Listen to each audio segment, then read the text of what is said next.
আজকের পর্বের শুরুতেই আদালতের দৃশ্য দেখানো হয়। সেখানে আদির বিরুদ্ধে পক্ষের উকিল হসপিটালের ডাক্তারের সাক্ষ্য নেন। ডাক্তার জানান তিনি নিজে আদিকে হসপিটালে দেখেছেন। হাতে অস্ত্র নিয়ে বেরিয়ে এসে চিৎকার করছিলেন যে রোগী খুন হয়েছে।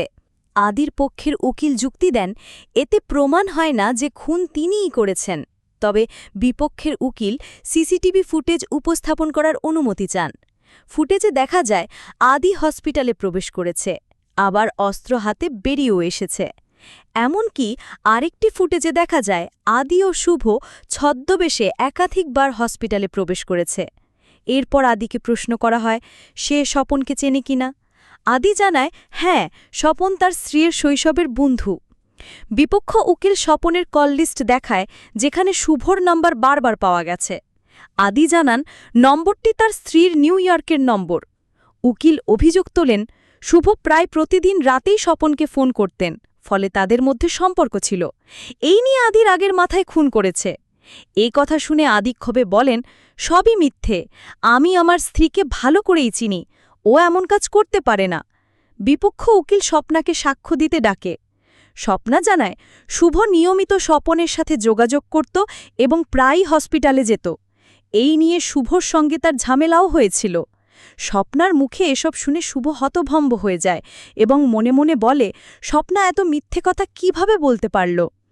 পরে আদালতে শুভকে কাঠগড়ায় ডাকা হয়। উকিল বারবার প্রশ্ন করে তার ও স্বপনের সম্পর্ক নিয়ে। শুভ বলেন স্বপন তার দাদা, ছোটবেলা থেকে ভাই বোনের মতো বড় হয়েছেন। কিন্তু উকিল নানা প্রশ্ন করে শুভকে বিভ্রান্ত করে ফেলেন। অন্যদিকে রায়বাড়িতে পুরবী সুমিতকে ফোন করার চেষ্টা করে, কিন্তু সে ফোন না ধরে শুধু একটি বার্তা পাঠায় সবকিছু হাতের বাইরে চলে যাচ্ছে। এটা পড়ে সেবন্তী ও পুরবী দুশ্চিন্তায় পড়ে।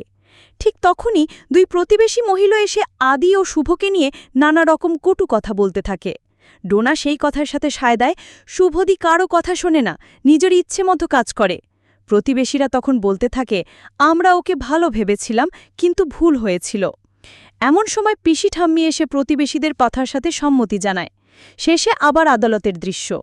আদির বিপক্ষের উকিল বলেন আপনার স্বামী একসময় মানসিকভাবে অসুস্থ ছিলেন, দীর্ঘদিন পরিবার থেকে দূরে ছিলেন, এমনকি এক সাংবাদিকের সহায়তা নিতে হয়েছিল।